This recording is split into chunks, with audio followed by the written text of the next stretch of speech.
There's a person thousands of years ago, and they are in absolute agony. A deep, throbbing, relentless pain is radiating from somewhere inside their jaw. It's a toothache. And here's the horrifying part. There is no dentist. There are no painkillers. There is no drilling, no numbing, no pill they can swallow to make it stop. There is just the pain and the long night ahead of them, and maybe a cool stone pressed against their cheek. This is one of the oldest kinds of suffering there is. And yet, here's the twist that's going to flip everything you assume about this. That same ancient person, in agony right now, very likely had healthier teeth than you do. This is the story of how ancient humans dealt with their teeth. And it is a story full of surprises because almost everything you assume about it is probably backwards. Let's start with why this matters so much, because we take our teeth completely for granted until one of them starts to hurt. But for most of human history, your teeth were not a cosmetic feature. They were survival equipment. Think about it. Before blenders, before soft processed food, before cooking made everything easy to chew, your teeth were the tools that stood between you and starvation. You needed them to tear meat,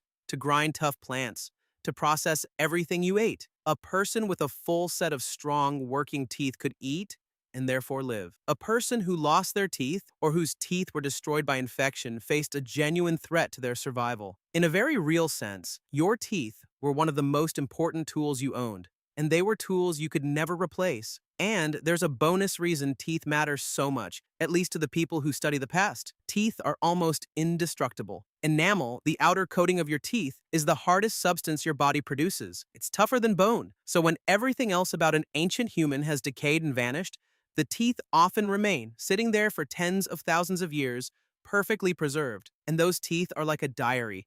They record what a person ate, how healthy they were, how old they were, sometimes even where they grew up. To an archaeologist, a set of ancient teeth is one of the richest sources of information about a person's entire life. The teeth remember everything. So now let's get to that shocking claim that ancient people often had better teeth than we do. Because when most of us imagine a prehistoric human, we picture a mouth full of rotten, blackened, crooked teeth. It just feels right. No toothbrushes, no dentists, no floss. Their mouths must have been a disaster, right? Well, no. Actually, quite the opposite. When scientists examine the teeth of ancient hunter-gatherers, the people who lived before farming, they often find something remarkable: strong, healthy teeth, straight teeth, and a near-total absence of cavities. These people, with none of our modern dental care, frequently had mouths that a dentist today would be impressed by. And once you understand why, it completely reframes the way you think about your own mouth.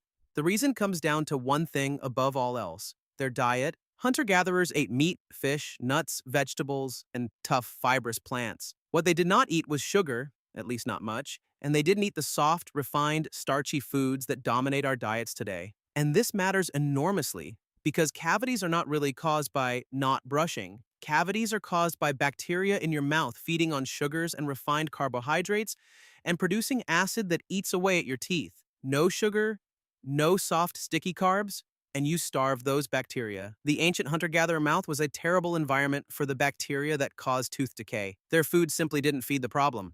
So, if it wasn't ancient life that wrecked human teeth, what did? And here we arrive at the villain of our story, and it is going to surprise you because we usually think of it as one of humanity's greatest achievements: farming, the agricultural revolution. When humans shifted from hunting and gathering to farming roughly 10,000 years ago, it changed our diet completely. Suddenly, humans were eating a lot of grain. Soft, starchy, carbohydrate-rich foods like porridge and early breads became dietary staples, and those soft, sticky carbohydrates were exactly the kind of food that mouth bacteria love. Almost as soon as humans started farming, we start to see it in their teeth. Cavities begin to appear and multiply. Tooth decay, which had been relatively rare, becomes common. It's one of the strange, dark ironies of human history. The very innovation that allowed our population to explode, that built villages and then cities and then civilization itself, also quietly began to rot our teeth from the inside. And then, thousands of years later, we added the final blow: refined sugar. As sugar became cheap and widespread, dental health absolutely collapsed.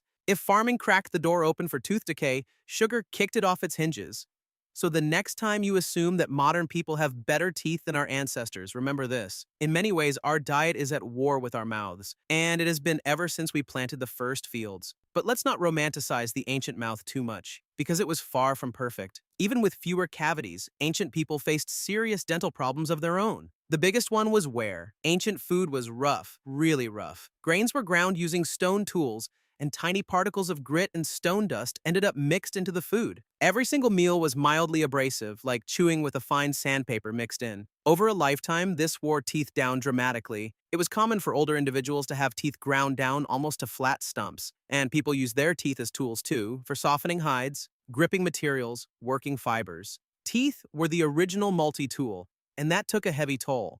And when a tooth wore down too far or cracked, the soft inside could become exposed, leading to infection. And infection is where ancient dental problems became truly dangerous, because a tooth infection, an abscess, is not just painful. Left untreated, it can spread. And in a world with no antibiotics, a serious infection that began in a tooth could, and sometimes did, become life-threatening. People genuinely died from problems that started with a single bad tooth. That throbbing pain we started with was not always just a bad night. Sometimes, it was the beginning of the end. So, faced with agony and danger, did ancient humans just suffer and do nothing? Absolutely not. And this is where the story becomes genuinely astonishing, because humans, being humans, fought back. They invented dentistry far, far earlier than you would ever guess. Here's a fact that sounds almost impossible. We have found human teeth, over 9,000 years old, and in some cases up to 11,000 years old, that were deliberately drilled. Let that sink in. 11,000 years ago, someone took a sharp, hard tool, likely a tip of flint mounted on a small stick that could be spun rapidly, and used it to drill into a decayed tooth,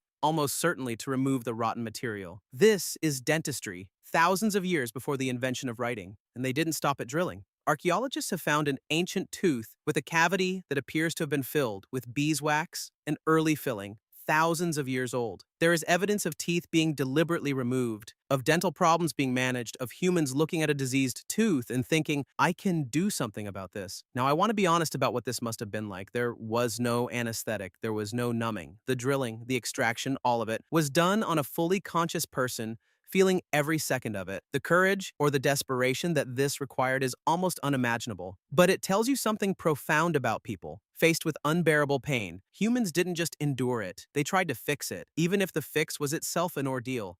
And it wasn't just emergency procedures. Ancient humans also worked to keep their teeth clean long before the toothbrush existed. Across many different cultures, people used what are often called chew sticks, twigs from certain trees, frayed at one end into a kind of natural brush, which they would rub against their teeth. Some of these plants even had natural antibacterial properties, making them a genuinely effective tool for cleaning the mouth and freshening breath. People used abrasive powders made from crushed shells, ash, or ground-up minerals to scrub their teeth. The desire to clean the mouth, to deal with bad breath, to take care of this vital set of tools is clearly very, very ancient. Long before any dentist hung up a sign, humans understood, on some level, that the mouth needed tending. The specific tools were primitive, but the impulse, that very human urge to care for our teeth, was already fully alive thousands of years ago. So let's step back and think about what all of this really tells us. Because the story of ancient teeth is about so much more than just teeth. Your mouth, it turns out, is a kind of record, a living history of how you live. The health of ancient teeth tells us what people ate, how they lived, what they'd achieved, and what it cost them. And that record contains one of the most important and humbling lessons in all of human history. Progress is almost never free. The shift to farming was one of the most important things our species ever did. It gave us stability, surplus, and ultimately everything we call civilization. But written right there in the teeth of the people who lived through it is the hidden cost, the cavities, the decay, the new suffering that came bundled with the new abundance. Our teeth are a perfect, tiny symbol of a pattern that runs through our entire story. Every great leap forward seems to come with a hidden price, often one we don't notice until much later. And we are still living inside that exact same trade-off today. We have incredible dentists and advanced tools and fluoride and knowledge our ancestors could never have dreamed of. And we also have more sugar and more processed food assaulting our teeth than any humans in history. We are fighting a battle our hunter-gatherer ancestors never even had to think about, a battle we created for ourselves the moment we started farming and sweetening our food. So, how did ancient humans deal with their teeth? The answer is a mix of the surprising and the heroic. For a long time before farming, they dealt with them mostly by having a diet that kept them naturally healthy without ever knowing why. And then, when farming and the problems it brought arrived behind, they dealt with it the way humans always deal with a problem, with ingenuity, with courage, and with a stubborn refusal to just accept their suffering. They invented drilling, they invented fillings, they cleaned their teeth with sticks and powders, they endured procedures that would make us faint, all without a drop of anesthetic, because the alternative, unbearable pain and possible death, was worse. When you look at an ancient human's teeth, you're not just looking at some old bones. You are looking at a diary of their entire life and at the very beginning of a fight that humanity is still fighting today. So, the next time you brush your teeth or dread a visit to the dentist, pause for just a second and think about that person from the beginning of our story, lying awake in the dark with a throbbing jaw and no relief in sight. Every time you pick up a toothbrush, you are continuing a fight that began over 10,000 years ago. Every filling, every cleaning, every moment of dental care is the modern version of that ancient human spinning a flint drill by hand, refusing to simply surrender to the pain. The tools have changed almost beyond recognition.